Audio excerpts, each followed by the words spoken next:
What surprising love life details has Jack Falahee been hiding? Which spicy scene traumatized Viola Davis? What measures do the showrunners have to take to make the actors act better? And why are most of Annalise Keating's students actually zombies? Hi, my name is Dylan, and I have 10 surprising details about How to Get Away with Murder. Do showrunners hide the truth from the actors? We have never seen another show with such a complicated, unexpected, and confusing plot. Anyone could have been a murderer, really. The actors are of course professionals and have the ability to turn into any character, but sometimes it's just not enough. The showrunners of How to Get Away with Murder do everything possible and impossible to create the atmosphere. For example, the Keating Five were invited to the set a week prior to the shooting, so the actors could get to know each other and get closer. This improved their relationship and created chemistry between their characters. However, this is not the only trick the showrunners used. Like Alfred Enoch shared that he had no clue that his character was the murderer until the table reading of the episode. It's the episode Kill Me, Kill Me, Kill Me in Season 1, when we find out that it was Gibbons who killed Sam Keating. The fact that sometimes the actors have no idea what's going to happen next is linked to how the audience feels, because they create the ratings and choose their favorite characters. Perhaps the showrunners just consider fan opinions and change the scripts according to the events. It's certainly no surprise that the show is so good, as it is you, dear fans, who the showrunners are trying to keep on their toes. Liza Wheel starred in many Shonda Rhimes projects. If you are a fan of Shondaland, then you must have seen our favorite Bon Bon in many other Shonda shows. Wheel portrayed Allison Clark on Grey's Anatomy in 2009, Andy in a single episode of Private Practice in 2011, and then she had the recurring role of Amanda Tanner on Scandal in 2012. According to Rotten Tomatoes, Wheel actually praised Rhimes for being an intensely loyal person who fiercely believes in this stable of actors. Fans know that not only does Shonda Rhimes like to involve her favorites into different projects, but she's a fan of crossovers too. The crossover of Scandal and How to Get Away with Murder became one of the most memorable episodes of the show, as it was the one in which two strong and powerful women, Olivia Pope and Annalise Keating, met. However, in the Scandal world, Liza Wheel's character, Amanda Tanner, played quite an important role and, spoiler, died, while Bonnie is obviously alive. It would probably be quite awkward if her old Scandal friends met Amanda again. Fortunately, the showrunners thought of everything, and Bonnie just did not appear in the same shot with her ex-colleagues from Scandal. Yet, it's still funny how many theories about Amanda surviving and working for Annalise one can come up with. Viola Davis didn't want to take part in the project, but have you ever thought of how lucky we were to get Annalise? The actress who received pretty much every award from the acting world, from a Tony to an Oscar, agreed to portray the main role in the show. And even though the show's entered a new epoch, thanks to Game of Thrones, and you can often see actors with hundreds of titles playing lead characters, 6 years ago, it was totally different.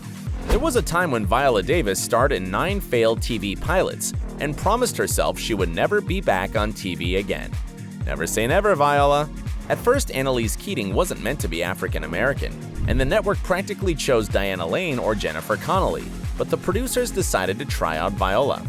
The network wanted to screen test me, but my manager resisted, and I was a little resistant. It was Shonda Rhimes who called Viola Davis and made an offer she couldn't refuse. We don't know exactly what Shonda said, but apparently her words had some magical effect, as Viola, who used to work for 21 hours straight on a previous pilot, said yes. The actress admitted that she finally signed on after speaking with Nowak, Rhimes, and Rhimes' producing partner Betsy Beers. I said, I want to be a real woman. And after that conversation, I said yes, and it totally changed my life. Davis says she was slightly weary of the role because Keating was sexualized, sociopathic, and also joked that she was used to wearing aprons and holding babies for her roles. After her roles in Fences and The Help, Viola had to portray a completely different character, and she did amazing. Now, can we even imagine anyone else portraying Annalise? There's a popular show that starts exactly like it, and it's time to tell you about the most amusing fact from our list, which actually might have been a well-thought-out trick. We all remember how to Get Away with Murder starts. A group of students, Annalise Keating, a desired trophy, and a crime. Sounds quite intriguing, doesn't it? What if I describe it like this? The prize trophy was meant to be awarded to the best student in the class. Instead, it became a murder weapon. Sounds like the description of Season 1 of How to Get Away with Murder. However, it's not. It's the description of another show called Elite. Although the two shows are completely different, the coincidence is amusing and brought with it the craziest of conspiracy theories. Who really is Jack Falahee? This actor has been hiding information that worried fans of How to Get Away with Murder for years. Many wanted to know the truth about the actor's private life, but until 2016, Jack did not admit that he was a heterosexual man.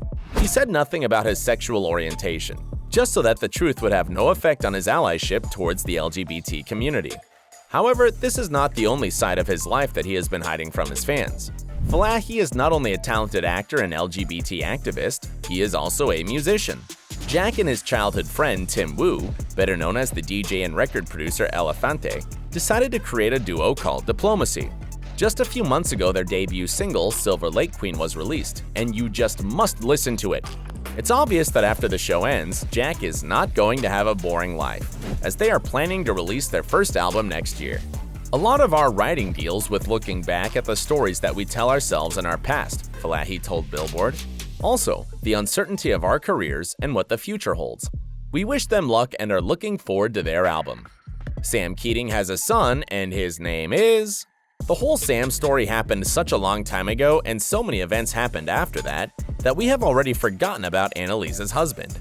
But then Gabriel came along, who turned out to be, spoiler spoiler, Sam's son. Gabriel Maddox is portrayed by two actors, Flynn in the present time and Dante Verica in the past. Verica sounds familiar, doesn't it? There's a reason why I mentioned Sam Keating, as his character was portrayed by Tom Verica, who is Dante's father in real life. Fans even started a rumor that the producers chose Flynn because he looks so similar to Dante Verica.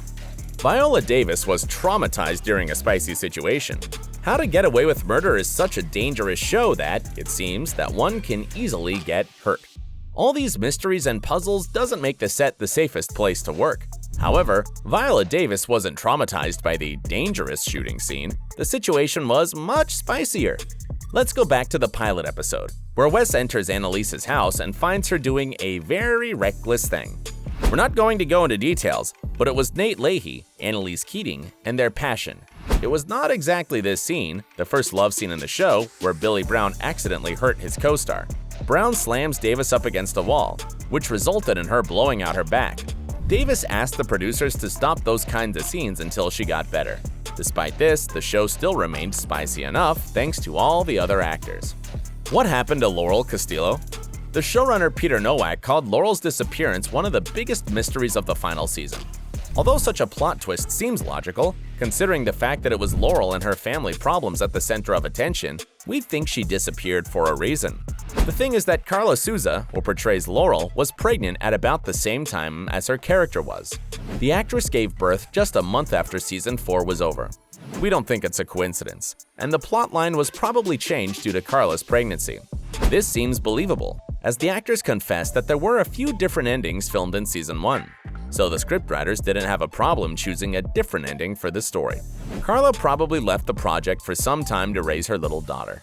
But something tells us that we will be seeing more of Laurel in the finale of the most surprising show on TV. There are British apples in the bunch. While you were watching the show, did you ever get the feeling that you maybe saw one of the actors before? For example, in the Harry Potter movies, there was a guy named Dean Thomas in Gryffindor. He was portrayed by a British actor and a charming young man named Alfred Enoch, who we all know as Wes Gibbons. How weird is it that a Brit has such a natural American accent? The thing is that a few years ago, Alfred decided to drop his normal accent in favor of an American accent, even when he's not on set. Enoch previously revealed to Cosmopolitan that he did this because he wanted to practice all the time. According to him, many people actually have no idea how he really speaks, and we understand why.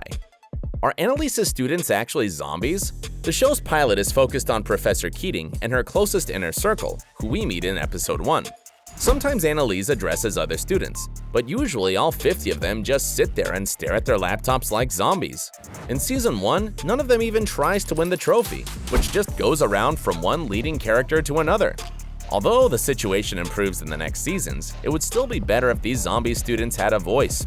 But we'll forgive the pilot episode where the actual students of Ursinus College start in. The crew moved to LA for the next episode and created an almost identical classroom set in the Sunset Gower Studios. However, the quality of the extras' acting did not improve. Which fact seemed the most interesting to you? Let us know in the comments, and don't forget to subscribe to our channel.